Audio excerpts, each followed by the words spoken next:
বাংলাদেশে প্রতি বছর প্রায় 6 থেকে 8 হাজার শিশু থ্যালাসেমিয়ায় আক্রান্ত হয়ে জন্ম নিচ্ছে। রক্তের অভাবে যেখানে জীবন থমকে যায়, সেখানে নতুন জীবন ফেরানোর চেষ্টা চলছে প্রতিদিন। রাজধানীর গ্রিন রোডে অবস্থিত বাংলাদেশ থ্যালাসেমিয়া সমিতি অ্যান্ড হাসপাতাল থ্যালাসেমিয়া আক্রান্ত শিশু এবং রোগীদের জন্য এক অনন্য চিকিৎসা কেন্দ্র। এখানে নিয়মিত রক্ত সঞ্চালন, আধুনিক চিকিৎসা ও বিশেষায়িত সেবা নিয়ে অনেক শিশুই ফিরে পাচ্ছে স্বাভাবিক জীবনের হাসি। শুধু চিকিৎসাই নয়, রোগ প্রতিরোধ সচেতনতা বাড়াতে নিয়মিত চলছে ক্যাম্পেইন ও বাহক শনাক্তকরণ কার্যক্রম। বিস্তারিত তামিম আহমেদ বৃন্দ রিপোর্টে। খাদিজা পৃথিবীর আলো দেখেছে মাত্র 3 বছর আগে, কিন্তু জন্মের পর থেকেই তার ছোট্ট শরীরটা সহ্য করছে অসংখ্য সূচের খোঁচা। কিছুদিন পরপরই প্রয়োজন হয় রক্ত দেওয়ার, কারণ খাদিজা থ্যালাসেমিয়ায় আক্রান্ত। শুধু খাদিজা নয়, তার মতো অসংখ্য শিশুর দেখা মেলে বাংলাদেশ থ্যালাসেমিয়া সমিতি হাসপাতালে, যাদের শৈশব কেটে যায় রক্তের ব্যাগ আর হাসপাতালের বিছানায়। যখন বুঝতে পারো যে শরীরে রক্তের স্বল্পতা শুরু হচ্ছে, তখন কেমন লাগতে থাকে আসলে শরীর? তখন চোখ ঝাপসা হতে থাকে, তখন মাথা ঘুরতে থাকে, বিভিন্ন রকম সমস্যা দেখা দেয়। আজকে কেন এসেছো? আজকে ব্লাড দিতেই আসছি। তখন শরীর একটু দুর্বল লাগে, মানে কোনো পড়তে বসলে পড়াই তখন মন বসে না, আর কিছু না। ওর 6 মাস বয়স থেকে এখন 24 বছর, আজকে 23.5 বছর রক্ত দিচ্ছি। আমার 2টা বাচ্চাই অসুস্থ, এই একটা ওই একটা, 2টা বাচ্চাই আমার অসুস্থ। তো ওর বয়স 24 আর ওর হচ্ছে 14। এই এত বছরই আমি ওদেরকে রক্ত দিচ্ছি। আমাদের এটা একটা জীবন যুদ্ধ আর কি, আমরা জীবন যুদ্ধ চালাইতেছি, ওদের পিছনে আমাদের পুরা এফোর্ট দিতে হচ্ছে। থ্যালাসেমিয়া রোগীদের নিয়ে বাংলাদেশ থ্যালাসেমিয়া সমিতি অ্যান্ড হাসপাতাল কাজ করছে।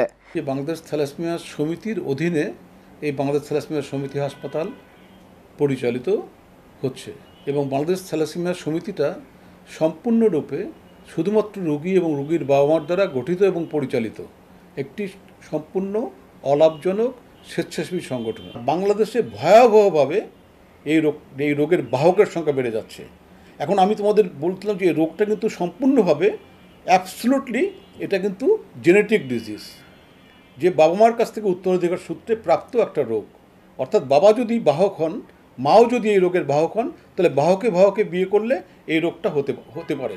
মানে প্রতি গর্ভস্থ সন্তান 25% সম্ভাবনা থাকে এই রোগ নিয়ে জন্মগ্রহণ করার। বিশেষজ্ঞরা বলছেন থ্যালাসেমিয়া এখন আর আতঙ্কের নাম নয়, সচেতনতা আর সময় মতো সঠিক চিকিৎসা নিলেই এই রোগ প্রতিরোধ করা সম্ভব। থ্যালাসেমিয়া রোগী নিয়ে জন্ম যেন না গ্রহণ করে, সেইটাকে আমাদের অ্যাওয়ারনেস আমাদের জয়েন করতে।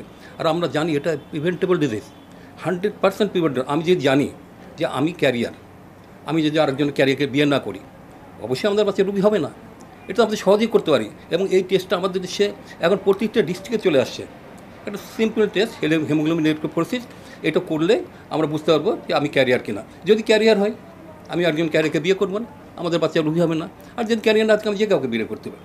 এখন আমাদের আসল উদ্দেশ্যটা হচ্ছে, আমাদের আগের যে উদ্দেশ্য ছিল যে আমার ট্রিটমেন্টটা ঠিক মতো চালাবো, আমাদের এই সোসাইটির এখন উদ্দেশ্য হচ্ছে আমরা অ্যাওয়ারনেসটা বেশি জোর দিয়েছি। বাংলাদেশে থ্যালাসেমিয়া নিয়ে কাজ করা প্রতিষ্ঠানের কর্মকর্তারা বলছেন, বিবাহের আগে রক্ত পরীক্ষা ও বাহক শনাক্তকরণ নিশ্চিত করা, পাশাপাশি নিয়মিত সচেতনতামূলক কর্মসূচি পরিচালনা করলে খুব সহজেই মানুষের মধ্যে থ্যালাসেমিয়া সম্পর্কে সচেতনতা বাড়ানো যায়। এভাবে রক্ত দিয়ে আর রোগী দেখে তো পারা যাবে না, সেজন্য দরকার সচেতনতা বৃদ্ধি।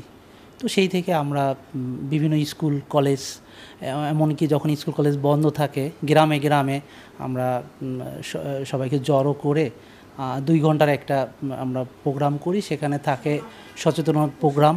8,000 স্যাম্পলের মধ্যে আমরা 11.4% অব দি টোটাল পপুলেশন এটার বাহক পেয়েছি। তাহলে বাংলাদেশে 18 কোটি লোক হলে বাহকের সংখ্যা প্রায় 2 কোটি।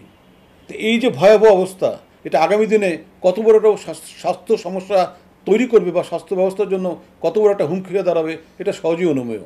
সেজন্যই আমরা মনে করি এখন যেটা সবচেয়ে মূল কাজ, বড় কাজ আমাদের জন্য চ্যালেঞ্জ, সেটা হলো মানুষকে জানানো রোগটা সম্পর্কে, বাহক সম্বন্ধে জানানো। বাহক যে কোনো রোগ না, কোনো সমস্যা না, বাহক আর 10টা মানুষের মধ্যে স্বাভাবিক, তাদেরকে চিহ্নিত করা এবং বাহক নির্ণয় করে বাহকে বিয়েটা বন্ধ করা। বাংলাদেশ পরিসংখ্যান ব্যুরোর 2024 সালের তথ্য মতে দেশে প্রায় 11.4% মানুষ এ রোগের বাহক, যার ফলে প্রতি বছর অসংখ্য শিশু জন্ম নিচ্ছে থ্যালাসেমিয়ায় আক্রান্ত হয়ে। থ্যালাসেমিয়া আর মরণব্যাধি রোগ নয়, সময় মতো চিকিৎসকের পরামর্শ নেওয়া, নিয়ম মেনে চিকিৎসা চালিয়ে যাওয়া এবং প্রয়োজনীয় পরীক্ষা সম্পন্ন করলেই প্রতিরোধ করা যাবে এটি। তাইম আহমেদ বৃন্ত, আমরা করব জয়, ATN বাংলা, ঢাকা।